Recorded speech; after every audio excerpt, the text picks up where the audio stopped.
দেখে বোঝার উপায় নেই এটি একটি মহাসড়ক। বেপরোয়া বাংলার টেসলা আর অবৈধ দখলে নাজেহাল সাধারণ মানুষ।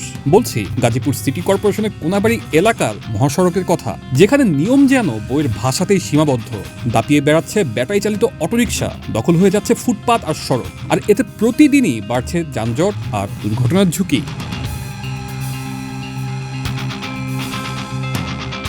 শুধু তাই নয়, মহাসড়কের পাশে ফুটপাত দখল করে বসানো হয়েছে দোকানপাট। ফলে পথচারীরা ফুটপাত ব্যবহার করতে না পেরে বাধ্য হয়ে সড়ক দিয়ে চলাচল করছেন, যা ঝুঁকি আরও বাড়িয়ে দিচ্ছে।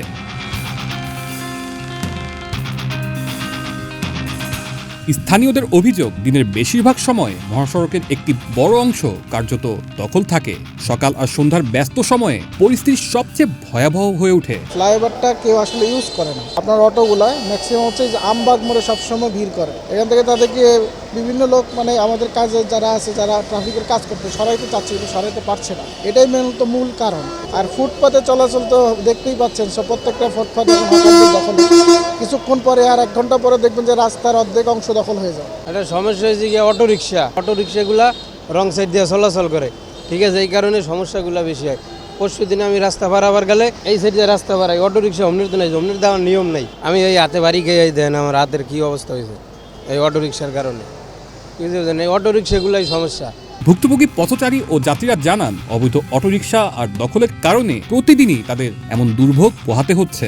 কোনাবাড়িতে যেভাবে আপনার ফুটপাত দখল করে রাখছে, এইভাবে মনে করেন আপনার যেমন অটো, মানুষের থেকে অটো বেশি। একজন মানুষ যাতে রাস্তা পার হইব, অটোর জন্য পার হইতে পারতেছে না। এই অটোর জন্য অনেক সময় মানুষ দুর্ঘটনার কবলিতে পড়ে। আবার একইতে দেখেন আপনার রাস্তার মাঝখান দেওয়া কত আপনার যানজট। আপনার যেমন ফুটপাত, হকাররা বসে থাকে, এই কারণে যেমন ফুটপাতে যখন হকার বসে থাকবো ওই টাইমে তো আপনার মানুষ তো হাঁটতে পারে না, তো রাস্তার ভিতরে হাঁটে।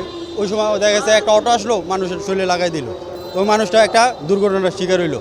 এই নিয়ে কোনাবাড়িবাসী খুব দুর্ভোগে আছে। সামনে যদি নির্বাচন হয়, যারা জনপ্রতিনিধি হইব তাদের কাছে আমাদের আশা যাতে যানজট সুন্দরবন থাকে আর ফুটপাত হকার মুক্ত থাকে। এদিকে মহাসড়কের পাশে ট্রাক, কাভার্ড ভ্যান সহ বিভিন্ন ভারী যানবাহন দীর্ঘ সময় ধরে পার্কিং করে রাখা হচ্ছে। এতে সড়কে কার্যকর প্রস্থ কমে যাচ্ছে এবং যান চলাচল মারাত্মকভাবে ব্যাহত হচ্ছে। এই যানজটের মূল কারণ এখন প্রশাসনের দোষ। প্রশাসন মাঠে নিয়মিত ডিউটি করতেছে না। আর দ্বিতীয়ত এখানে যারা এই যে অটোরিকশাগুলো এখন অতিরিক্ত হয়ে গেছে। এরা কারো আইন শৃঙ্খলা মানতেছে না, প্রশাসনের কথা মানতেছে না। সব দিক দিয়ে এই আইন শৃঙ্খলা না মানাতে এই যানজটের সৃষ্টিগুলো হইতেছে। এই যানজটগুলো নিরসন করতে হলে প্রশাসনের লোক অবশ্যই রাস্তায় থাকতে হবে। আর এই যে ফুটপাত বসে, এই ফুটপাতগুলো ব্যাঘাত ঘটে। মাঝে মধ্যে প্রশাসন অবশ্য কিছু উঠাইয়া দেয়, পরিষ্কার করে, আবার তারা কিছু দিনের মধ্যেই যে কোনো কৌশলগতভাবে আবার ফুটপাত বসায়। এই ফুটপাতেও আরও বেশি রকম যানজট হয়। আমরা চাই যে এই ফুটপাতে যেন এই দোকানপাট না বসে, এরা সুশৃঙ্খলভাবে একটা সাইড করে দিয়া, এদের সরাইয়া দিয়া রাস্তা মুক্ত করুক। আমরা যেন ভাবে চলতে পারি, যানজট নিরসন হয়, সেই আশাই করি আমরা। এ বিষয়ে প্রশাসনের পক্ষ থেকে জানানো হয়েছে, পরিস্থিতি তাদের নজরে রয়েছে এবং ব্যাটারি চালিত অটোরিকশা ও অবৈধ পার্কিং নিয়ন্ত্রণে আনতে প্রয়োজনীয় ব্যবস্থা নেওয়া হচ্ছে। ব্যাটারি চালিত যে অবৈধ রিক্সাগুলো, এগুলো উল্টো চলছে, এগুলো কোনোভাবে আমরা কন্ট্রোল করতে পারছি না। এবং এই ব্যাটারি চালিত অটোরিকশাগুলো কিন্তু সংখ্যায় আসলে কত 10-15 না তারও বেশি, তাও বলতে পারছি না।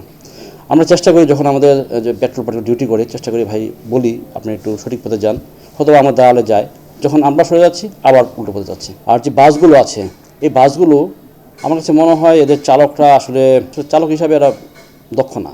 এরা যখন একটা গাড়ি পার্ক করে আর করে রাখে, যার ফলে পুরো রাস্তাটি ব্লক হয়ে যায়।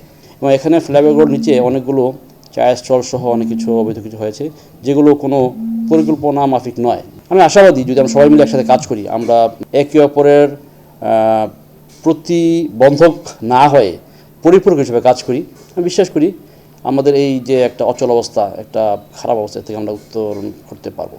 সচেতন মহলের মতে, দ্রুত কার্যকর ব্যবস্থা গ্রহণ না করলে কোনাবাড়ি এলাকায় মহাসড়কের এই বিশৃঙ্খলা আরও ভয়াবহ আকার ধারণ করবে। মহাসড়কে শৃঙ্খলা ফিরিয়ে আনতে নিয়মিত অভিযান, অবৈধ দখল উচ্ছেদ এবং যান চলাচলের কঠোর নিয়ন্ত্রণের দাবি সকলের। তানজিলুর রহমান তুষার, বৈশাখী সংবাদ।